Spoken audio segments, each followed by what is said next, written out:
l'objectif visé dans le cadre de cette activité est d'offrir aux jeunes un espace de débat constructif et instructif, présenter des modèles ayant contribué au processus de progrès social à Jean-Abel, promouvoir la culture des lectures et des débats au sein de la communauté rabelloise.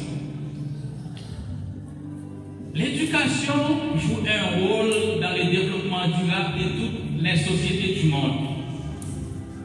Elle est la base de toute société qui se dit libre et démocratique.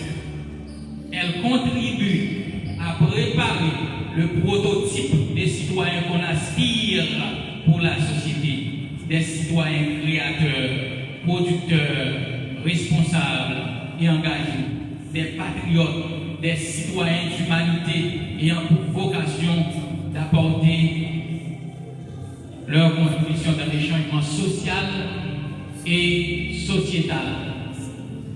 Grâce à l'éducation qu'on reçoit dans la famille, à l'école et à l'église, on est devenus des artisans de changement et de progrès social. Néanmoins, les dérives enregistrées au niveau des institutions précitées, la dépravation des mœurs, la substitution des valeurs suscite des débats. En effet, analysons les rôles de l'éducation principalement dans le processus du progrès social à Jean-Abel pour les participants, les universitaires, les apprenants et les invités seront amenés à porter leur attention. Des observateurs pessimistes croient qu'aujourd'hui, aucun progrès social n'est possible en Haïti compte tenu des faiblesses dans les institutions éducatives et les institutions éducatives et les systèmes tout entiers sont objets. En fait, c'est un problème de gestion, de la gouvernance et de pilotage du système éducatif, incluant les problèmes conjoncturels et structurels qu'il fallait analyser.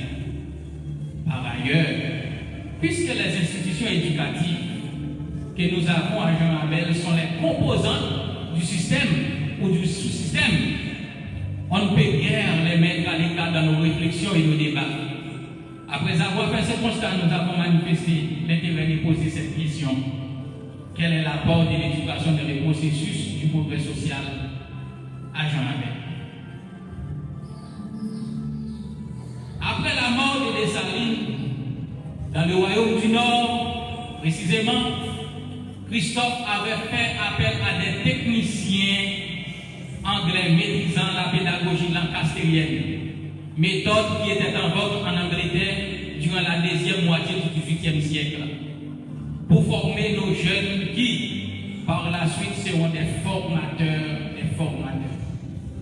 Quelques années plus tard, en 1819, Jean-Abel avait accueilli sa première école lancastérienne dirigée par un Pierre-Louis, ainsi connu, qui était aussi moniteur des sports dans le royaume du Nord.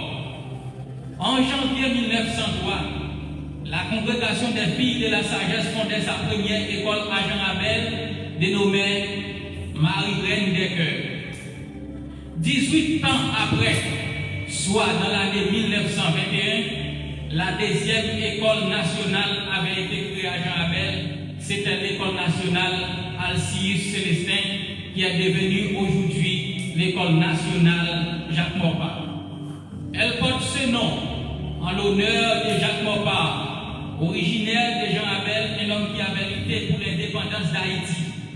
Ensuite, s'ajoute l'école Bethel 1950, collège Bethel 1970, collège des Fresno 1983, lycée Louis-Joseph Janvier 1987. Maintenant, il y a beaucoup de personnalités remarquables qui ont contribué dans le processus du progrès social à Jean-Abel. Citons Solon Nicondé et son épouse Claire Panor, Alphys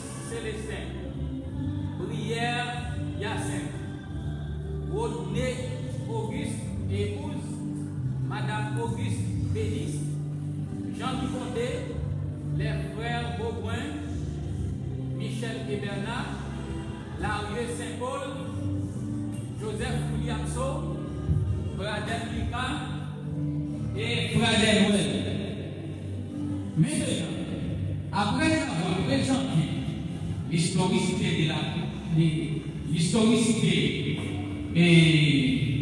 des gens Abel, maintenant nous allons présenter nos intervenants.